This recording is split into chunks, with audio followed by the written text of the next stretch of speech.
In this video, I want to talk a little bit about trust. We aren't grading your work in the traditional way, and we're trusting in the process and in the material to help you grow.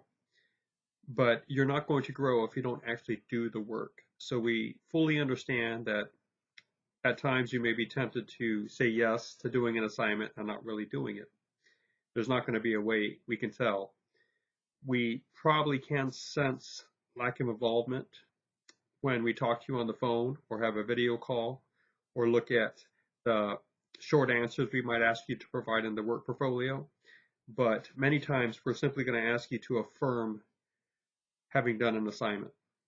And we want you to be honest with this. So a sense of honesty and integrity, we believe, is actually crucial to a good education. It's very hard to quantify, very hard to teach, very hard to assess and to grade, which is one reason it sort of doesn't make its way into the active curriculum of traditional schools, but we want it here. More than just a code of honor, if you will. We want it to be core. We want you to understand that developing honest habits and honest speech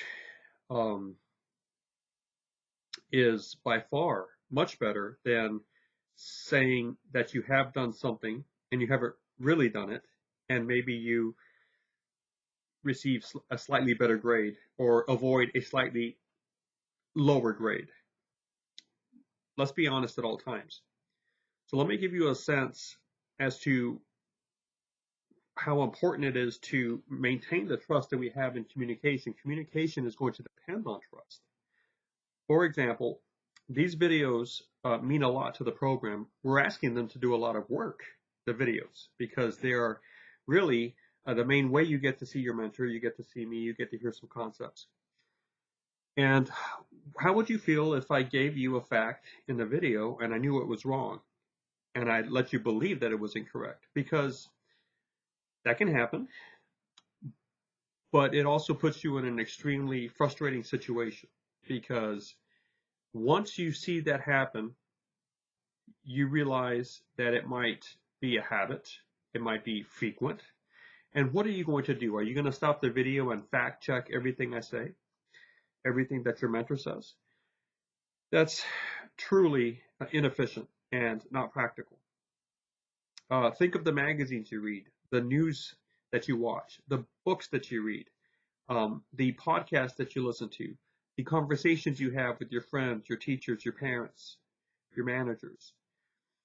Are you going to fact check everything someone says? Of course not. There is a sense where you are just depending on them telling you the truth.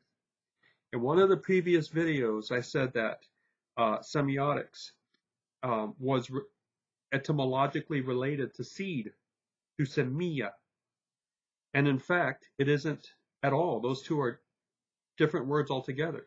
And if you go and do a word study on the history or the word root of semiotics, and then you also do a quick study online, go to an etymology website. We recommend etymonline.com, or just type in or ask your phone, what is the word root for semiotics? And then ask, what is the word root or the word history of seed, seminal?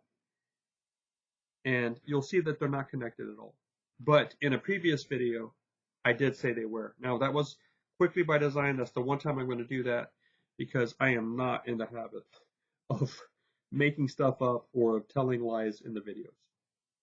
But I want you to understand that when that trust is fractured, it has a long-term effect. And I need to make a promise to you now that I'm never going to do that again, so that you don't have to ask yourself, is that really true? So you see that, this has effects in everyday conversation. When you have someone in your life and you know that they might be exaggerating things, or they might be not with an intention to deceive, but just speaking hyperbolically or too quickly, and they're overgeneralizing, or they're saying something that's actually not true. And it gets even worse when sometimes you have someone in your life that's doing this on purpose. Now, there comes a point when you realize, I can't trust anything this person says, basically. So there is trust in the academic performance.